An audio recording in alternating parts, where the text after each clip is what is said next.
கிளிநொச்சியிலிருந்து பளை வரையிலான இந்த ரயில் சேவை தொடர்பிலான மேலதிக தகவல்களை அறிந்து கொள்வதற்காக கிளிநொச்சியில் உள்ள எமது பிராந்திய செய்தியாளர் சப்த சங்கரி நாங்கள் இணைத்துக் கொள்கின்றோம். வணக்கம் சங்கரி.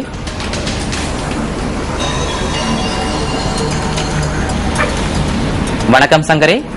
வணக்கம் ரியாஸ். நீங்கள் ஏற்கனவே குறிப்பிட்டது போன்று இன்று வடபகுதி மக்களுக்கு ஒரு இனிய நாளாக இருக்கிறது. கிளிநொச்சி வரை இதுவரை நீடிக்கப்பட்டிருந்த புகையிரத சேவை இன்று முதல் பளை வரை நீடிக்கப்பட்டிருப்பது உண்மையிலேயே கிளிநொச்சி உட்பட யாழ்ப்பாண பகுதியில் இருக்கிற மக்களுக்கு ஒரு நன்மை தரக்கூடிய செய்தியாக இருக்கிறது.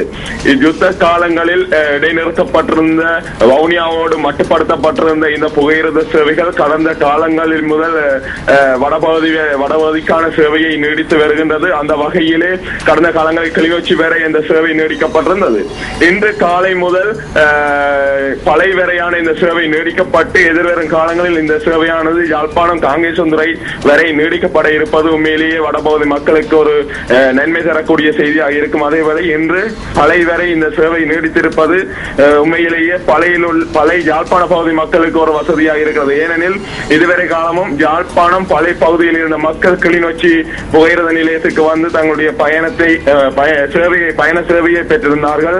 இன்று முதல் யாழ்ப்பாண பகுதி மக்கள் பளையில் இருந்து இந்த சேவையை பெற்றுக் கொள்ளக்கூடிய வசதி இன்று முதல் அவர்களுக்கு ஏற்படுத்தி இருப்பது உண்மையிலேயே ஒரு நன்மை தரக்கூடிய செய்தியாக இருக்கிறது ரியாஸ். இன்று அங்கு ஏற்பாடுகள் எவ்வாறு இருக்கின்றது ரயில் சேவை ஆரம்பிப்பதற்கான? ரயில் சேவையை ஆரம்பிப்பதற்காக புகையிரத நிலையங்களில் அமோகமான ஏற்பாடுகள் மேற்கொள்ளப்பட்டிருக்கிறது. குறிப்பாக தென்பகுதியில் இருந்து வருகை தர இருக்கின்ற அந்த விருந்தினர்களை வரவேற்கும் வகையிலும் யுத்த காலத்தின் பின் முதல் முறையாக அந்த பல பகுதியை புகையிரதம் அந்த அடையக்கூடிய இடங்களை அலங்கரிக்கப்பட்டு அந்த இடங்கள் உண்மையிலேயே ஒரு மகிழ்ச்சி நிறைந்த சூழலாக அந்த பளை பிரதேசம் காணப்படுகிறது. மக்கள் மத்தியில் பெரிய ஒரு வரவேற்பு காணப்படுகிறது.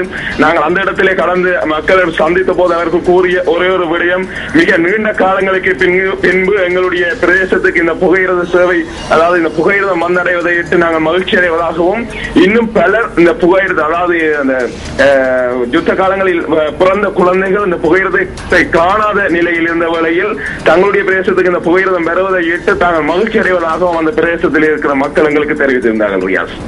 நன்றி சப்த சங்கரி. கிளிநொச்சியிலிருந்து எம்முடன் இணைந்து கொண்டிருந்தார்.